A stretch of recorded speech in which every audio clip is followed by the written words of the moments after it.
নমস্কার। একটা অন্য ধরনের অভিজ্ঞতা জাস্ট আপনাদের সঙ্গে একটু শেয়ার করার জন্য।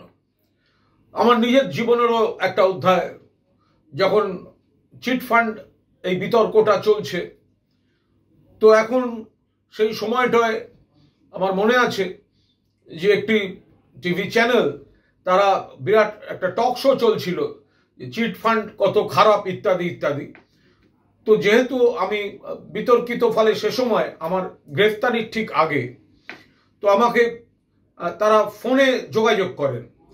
তো আমি তাদের বলি যে আমি তো সাংবাদিক, আমি তাদের সাংবাদিকতার অংশটায় কাজ করেছি, আমার মতো আরও অনেকে করেছেন, আমি হয়তো একটু বেশি উপরের দিকে কাজ করেছি বা আমি কাজে অভিজ্ঞ, আমি একটু বেশি ব্যাপ্তি নিয়ে কাজ করেছি, কিন্তু আমার 1 টাকা নেওয়ার অধিকার ছিল না, আর ব্যাংক অপারেশন বা কোনো ফিনান্সিয়াল কাজকর্মের কোনো অথরিটি আমার ছিল না, অধিকারও আমার ছিল না, ফলে কোনো টাকা পয়সার মধ্যে কোনো কালে আমি জড়িত নই।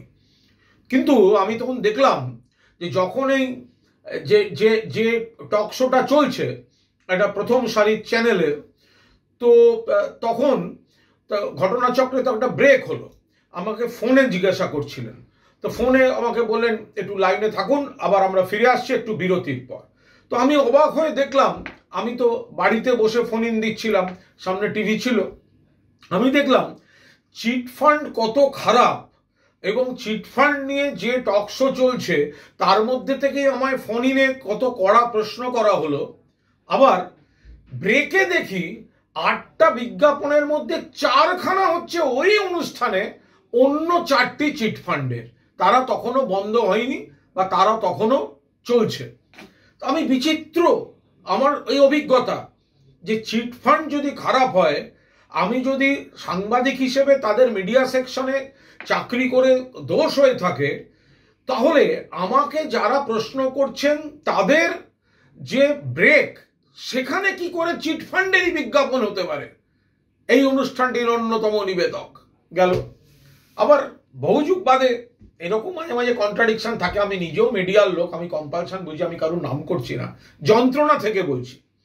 আবার ধরুন আরেকটি চ্যানেল, এখন এই 2024-এর কথা ধরা যাক, একটা বিতর্কিত লটারি নিয়ে চলছে, এখন লটারি বিতর্কিত, বিরোধী নেতারা বলছেন এটা হচ্ছে অমুক, কেউ বলছেন তমুক, ইডি বলছে একদম তল্লাশি চলছে, আমরা টিভিতেই দেখছি যে এই লটারি হচ্ছে অমুক, দোষ আসল নকল জানি না, যেগুলো দেখানো হচ্ছে।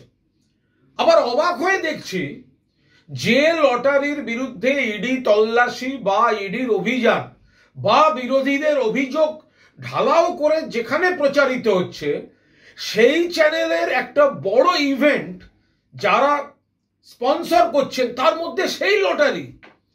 তো এই যে অদ্ভুত বৈপরীত্য, আমি নিজে মিডিয়ায় কাজ করি, কিছু ক্ষেত্রে বিজ্ঞাপন যারা বৈধ তাদেরটা নেওয়ার মধ্যে কোনো অপরাধ নেই, হয়তো কিছু জিনিস এজেন্সির মাধ্যমেও আসে, কিন্তু এই যে যখন এই যে বলা হয় না, আপনি তো জানেন চিটফান্ড খারাপ, তাহলে আপনি চাকরি করতে গেলেন কেন?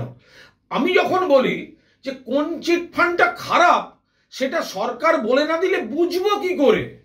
তাহলে আজকে যখন যে লটারি নিয়ে এত বিতর্ক হচ্ছে, বিতর্কের পরেও সেই লটারি যখন স্পন্সরশিপে আসে, তাহলে আমাকে যে কৈফিয়তগুলো দিতে হয়েছে জীবনভর বা দিতে হবে জীবনভর, তাহলে সেই কৈফিয়ত কেন মিডিয়া সমাজ দেবে না?